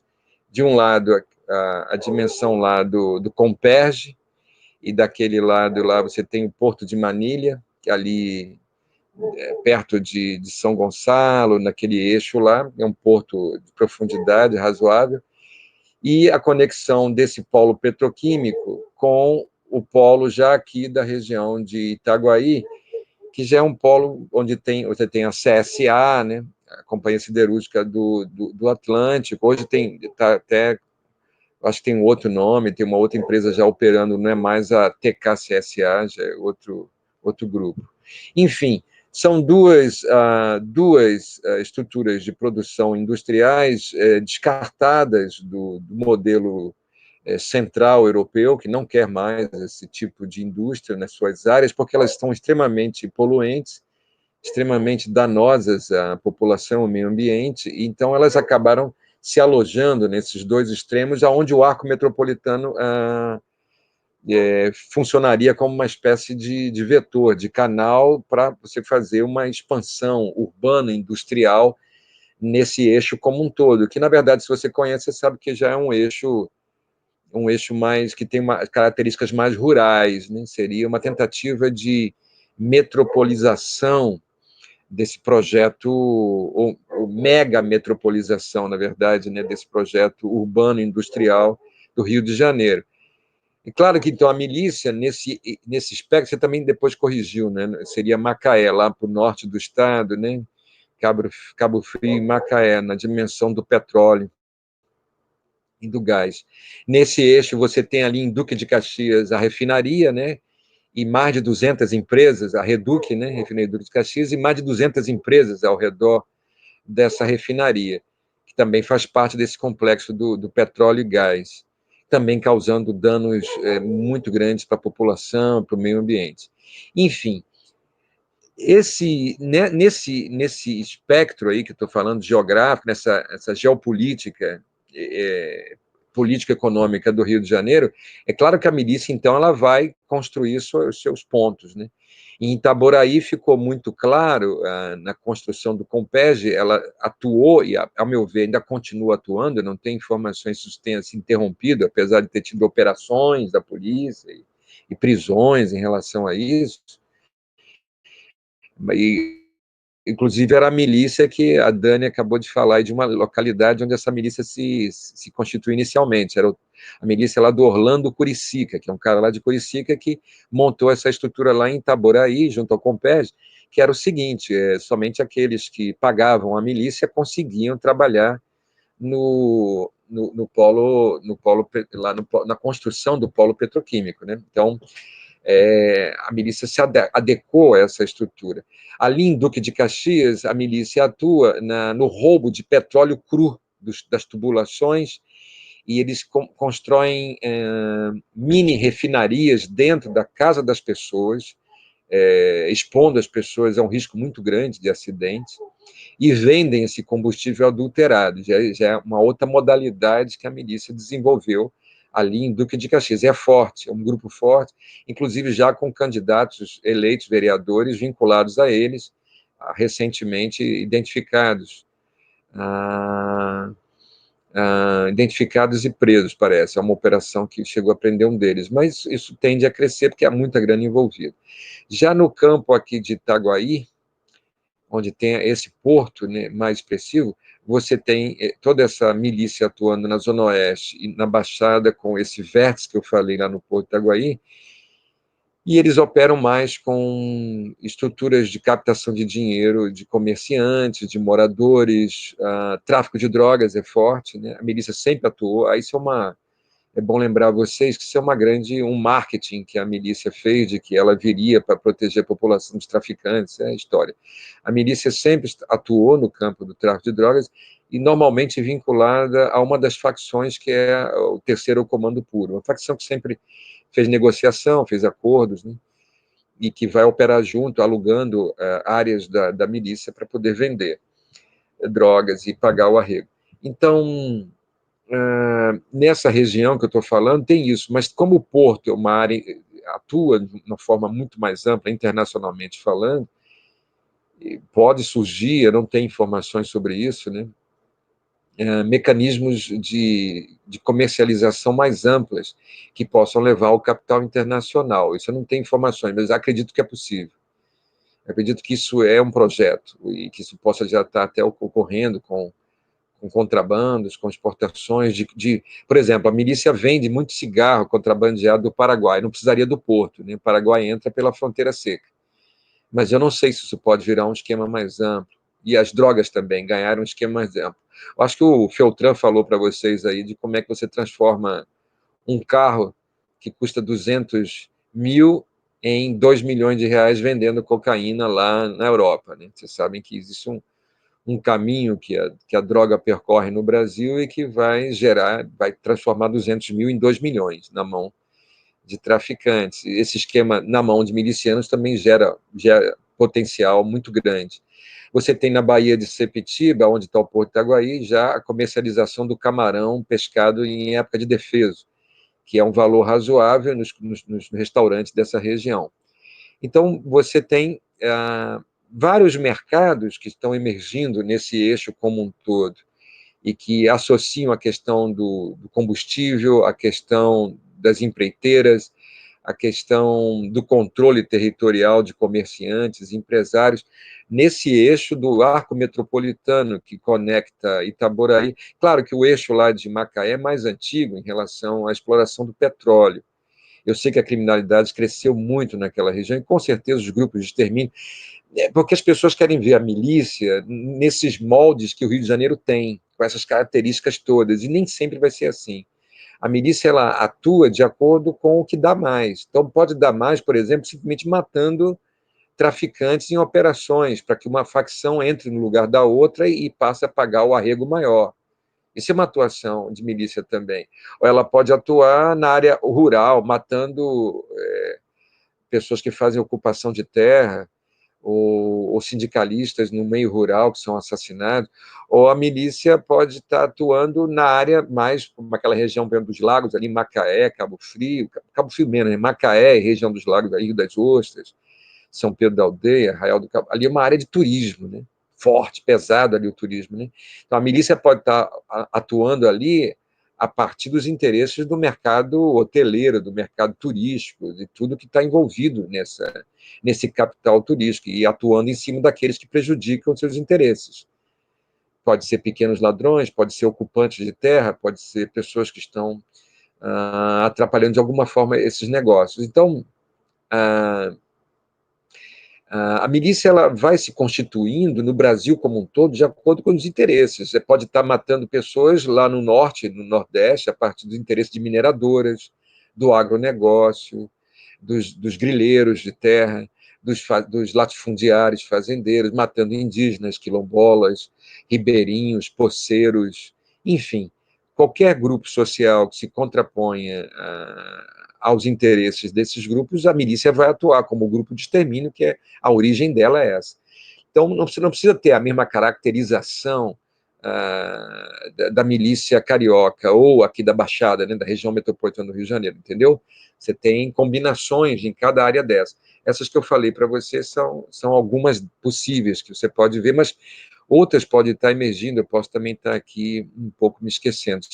São tantas e surgem a cada dia mais, tá? Então, lamento dizer que há uma expansão criativa, né, por parte do crime organizado. Vocês querem ser sociólogo, eu vou sacanear vocês agora, tá? Vocês querem ser sociólogo, ser professor, fala sério. O negócio é ser miliciano, pô, dá dinheiro pra cacete, os caras fazem... Tô brincando, tá, galera? Mas os caras ganham dinheiro com tudo. Agora, daqui a pouco vão cobrar taxa para você soltar pipa, né? Porque as crianças soltam pipa, sei lá. Eles vão ganhar dinheiro com qualquer coisa, não sei. Então, você sabe quanto que uma família de bicheiros ganha por semana? Com caça-níqueis e jogo do bicho? Sabe quanto eles ganham por semana? Não é por mês, não, por semana. Fala dinheiro, não fala salário de professor, não, que é para chorar. Eles ganham 2,5 milhões de reais. Isso ganhava há 5 anos atrás, 6 anos atrás. Hoje devem estar ganhando 3 milhões de reais ou mais por semana. Você já imaginou o que eu estou falando aqui? Estou falando de 12, 13 milhões por mês. É isso que ganha uma família de bicheiros no Rio de Janeiro.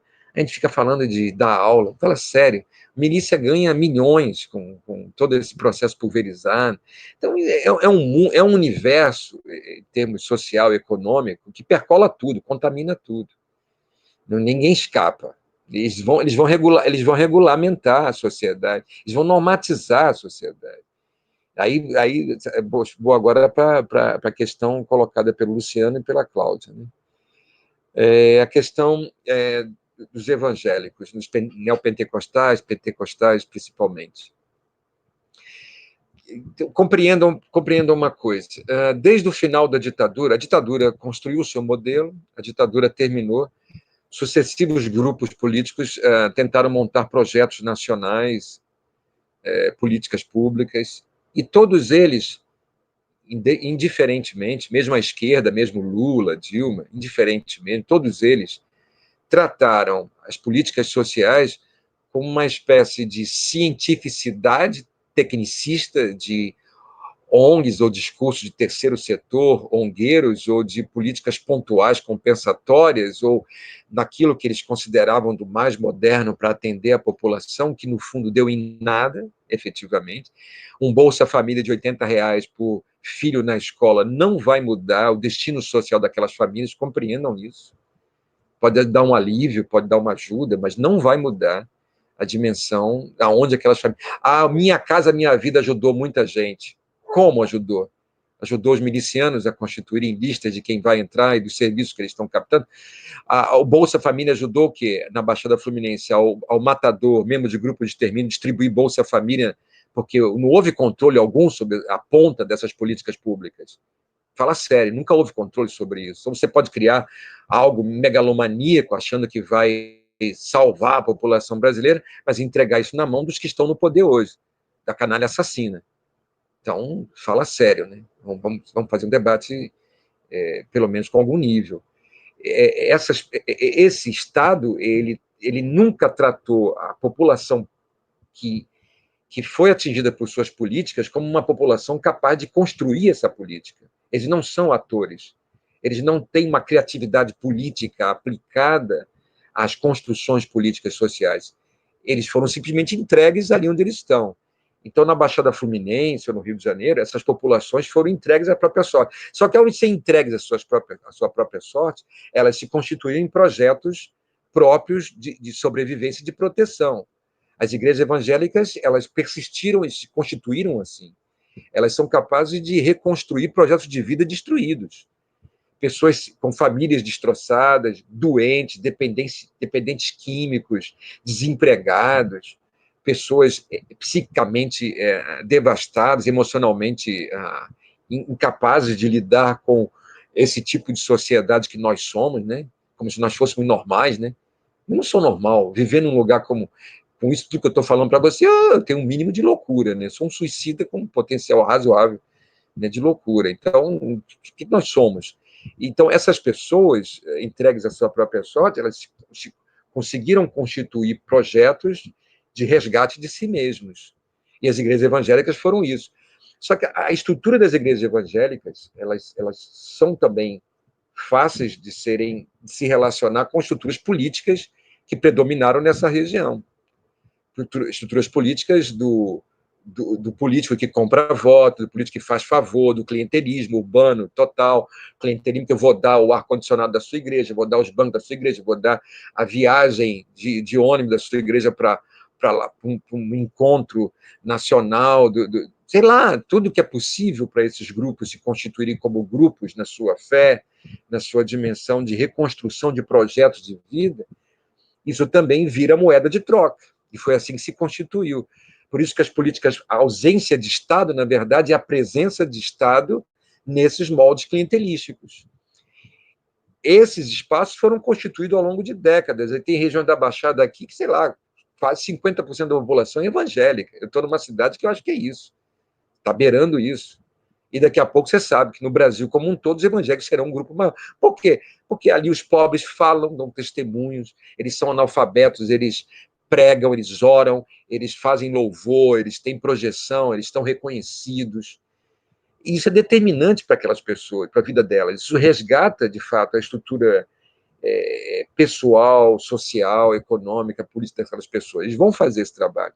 E esses espaços, eles coabitam incontornavelmente os mesmos espaços aonde estão as milícias. Foram lá que elas se constituíram, porque elas vêm dessa estrutura política clientelista. O miliciano nunca é só o cara que mata, que tira dinheiro, ele é o benfeitor, ele vende um terreno para você por 30 mil reais, um terreno de 10 por 30 mil reais, você pagando a perder de vista. Ele é um benfeitor, ele está tirando você do aluguel. Então, para ele é determinante isso. Aquela pessoa se salva na mão daquele. Então, essa face do benfeitor, do miliciano, é a outra face da moeda. Se você não quiser segui-lo pela face da benfeitoria, vai pela malfeitoria, né? Ele vai te ameaçar e pode te matar, e pode te ferir, enfim, causar dano à sua vida. As igrejas se constituíram nos mesmos espaços da atuação desses grupos políticos e criminosos. Então, a correlação ela vai ocorrer. Nem todas as igrejas vão se vincular à estrutura de poder miliciano, com certeza. Infelizmente, é uma minoria. Uma maioria acaba se vinculando. Por quê? Porque ali houve uma construção política ao longo de décadas de fortalecimento daquele projeto do miliciano e do projeto daquela igreja, que passa pela figura de um pastor, que passa por um discurso moralista, muitas vezes, um discurso fundamentalista, um discurso, muitas vezes, LGBTI mais fóbico, né? de não reconhecimento dessas dimensões identitárias, muitas vezes uma dimensão que não percebe o racismo estrutural no qual nós vivemos, uma dimensão machista que predomina e valoriza o poder do homem em detrimento da dimensão da mulher, tudo numa dimensão moral e moralista, muitas vezes conservadora, que é disso que se trata.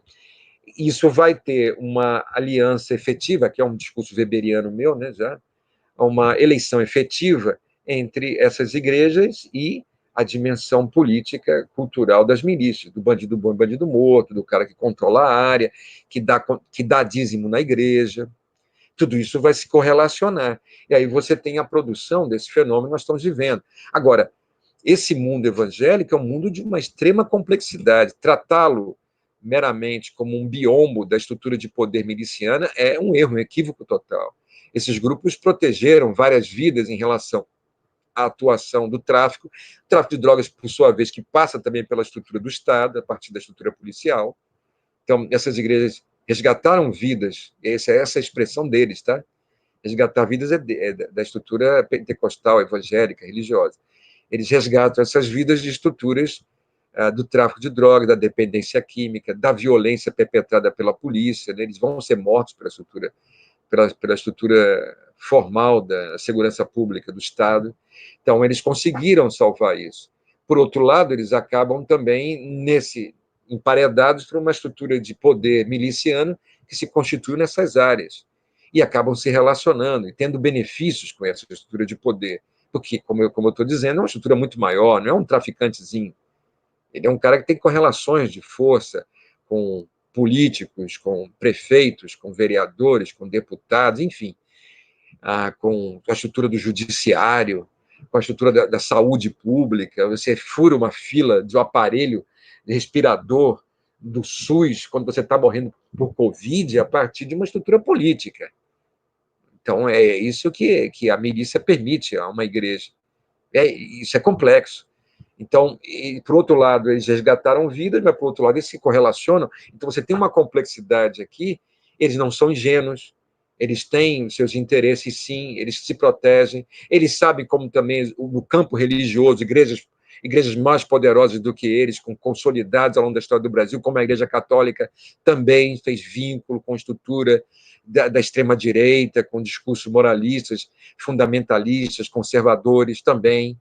Então, não olhe só para os pentecostais, olhe para o catolicismo também, olhem para as tradições de matrizes africanas que vão sofrer o impacto desse cristianismo pentecostal, evangélico ou carismático, católico, né? Igrejas que vão sofrer na pele isso, o mundo negro, o mundo afrodescendente está sendo detonado muitas vezes. Aqui na Baixada tem um conjunto de violações e de direitos dessa população, dos seus terreiros, da sua cultura, é muito agredido.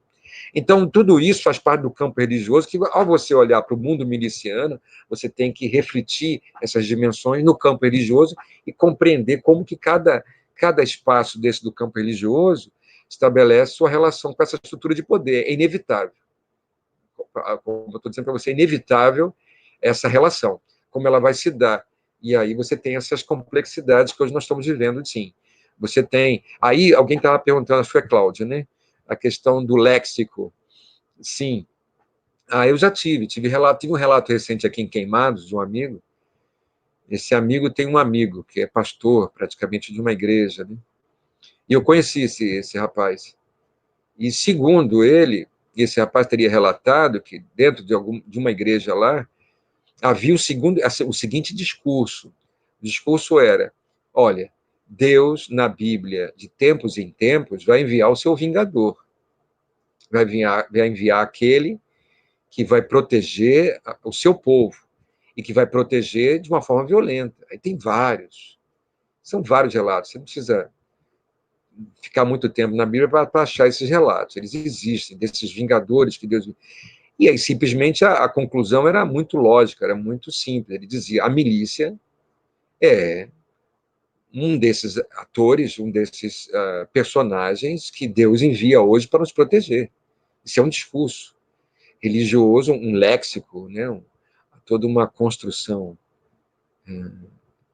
semântica, léxica, enfim, cultural, em termos desse discurso, que vai permitir a percepção do miliciano como alguém que vem trazer o bem. É aquela face, a outra face necessária do miliciano, que não é a face da coerção, né, da violência, mas é a face do consenso, né, a face do benfeitor que ele vai apresentar. E as igrejas operando também. Então, isso é possível. Como também conheço uma pastora aqui que eu atuo já há muito tempo, que vai dizer: não vou jamais me sujeitar a essa estrutura de poder. Ela é, de fato, ela se considera uma minoria. E ela se confronta com isso, ela não aceita, ela não vai se subordinar a esse discurso de apoio ao matador miliciano. Então, é muito mais complexo você lidar com tudo isso e perceber essas diferenciações e compreender como elas atuam. Claro que isso atinge muito a nós numa dimensão de identidade, dimensão moral. Agora você teve os casos aí de aborto legal sendo feitos no Brasil e as dimensões morais acionadas dentro do campo evangélico, né? Você tem agora o caso da Flor de Lis, vocês estão acompanhando aí, indiciamento e suspeita de participação em assassinato, e tudo isso vira uma batalha de memes, batalha de acusações contra o mundo evangélico. Isso aí não é tão simples, não basta fazer isso. Para compreender isso é equívoco. As periferias hoje são evangélicas e são milicianas, tá, galera? Não é bem dizer para vocês, mas isso é uma estrutura que acaba se aproximando a uma eleição efetiva. Então, nós temos que compreender esses grandes universos, as suas correlações, para poder avançar a compreensão da periferia. Se não fizermos isso, a gente é atropelado, senão a gente não consegue entender esse país. Vai ficar mais louco ainda, né? Vai ficar mais pirado ainda. Então, é preciso ter essa maturidade, essa reflexão, que é muito difícil para cada um de nós, porque nos afeta pessoalmente, né? Nós queremos soluções mais rápidas e vemos todo esse atoleiro no qual nós estamos e não compreendemos. É isso, nós somos essa complexidade. Brasil não é para principiante. Eu já estou velho, estou com 58 anos, mas qualquer um que se inicia na tentativa de ler esse nosso país não é uma tarefa simples, não. Ele vai somar tudo isso que eu estou falando e mais todo o passado colonial. Isso é uma loucura. Isso aqui é todo o pandemônio que nós estamos vivendo junto com a pandemia. E aí você vai ver que ser um sociólogo é matéria para pirado, né? Nem começar. A primeira coisa que a gente vai fazer é procurar um psicólogo amigo seu. E é o que eu faço, né? Estou vivo aqui, graças a eles, me ajudaram muito, me ajudam até hoje. E para poder sobreviver, porque você não vai conseguir sair de cara limpa. Tem um preço a pagar. Ser sociólogo é um preço a pagar. Ser economista, você vai ganhar dinheiro lá, sei lá, estou sacaneando os economistas, tá? Você vai ganhar dinheiro com os banqueiros. Ser politicólogo, né? Da ciência política, você vai para a estrutura do poder do Estado, vai também. Sociólogo, não, nós estamos lidando com uma sociedade que é isso aí, arrebentada. Então, nós vamos ter que nos proteger também. É isso. Muito bom.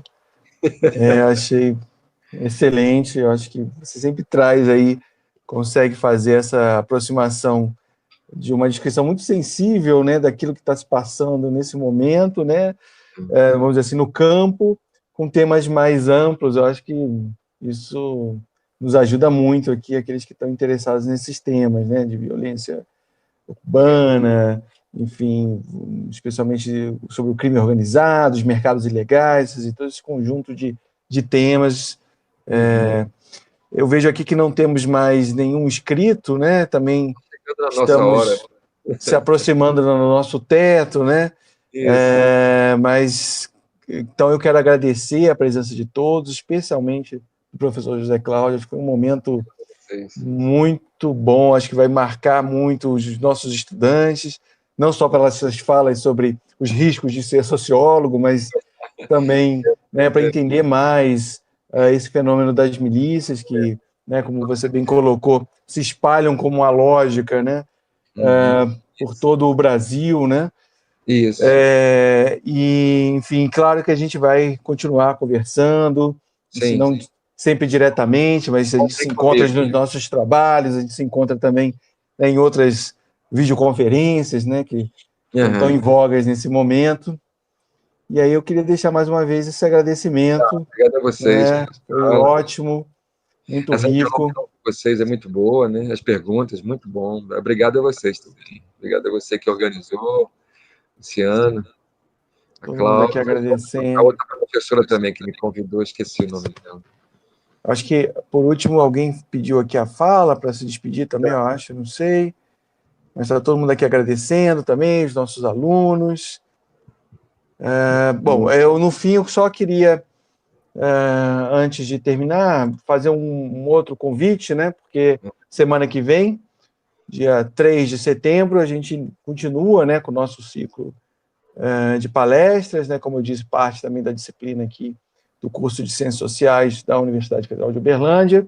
Então, nesse mesmo horário, na semana que vem, quinta-feira, nós vamos nos encontrar, então estão todos convidados, com a Cristina Vital, né, que vai falar um pouco, né, sobre o tema conflitos religiosos na cidade, símbolos religiosos em orações, complexos e facções criminosas. Né? Então, estão todos convidados aí a participar e continuar essas discussões. Então, eu termino aqui mais uma vez agradecendo, tendo a honra aqui da presença do professor José Cláudio, que mais uma vez deixa o meu agradecimento. Obrigado a vocês. Obrigado, Luciano, Cláudia e outra professora. Contem comigo, sempre que precisar, podem contar comigo. Um abraço. Com isso, eu me despeço. Tchau, tchau. Boa noite a todos. Tchau, tchau.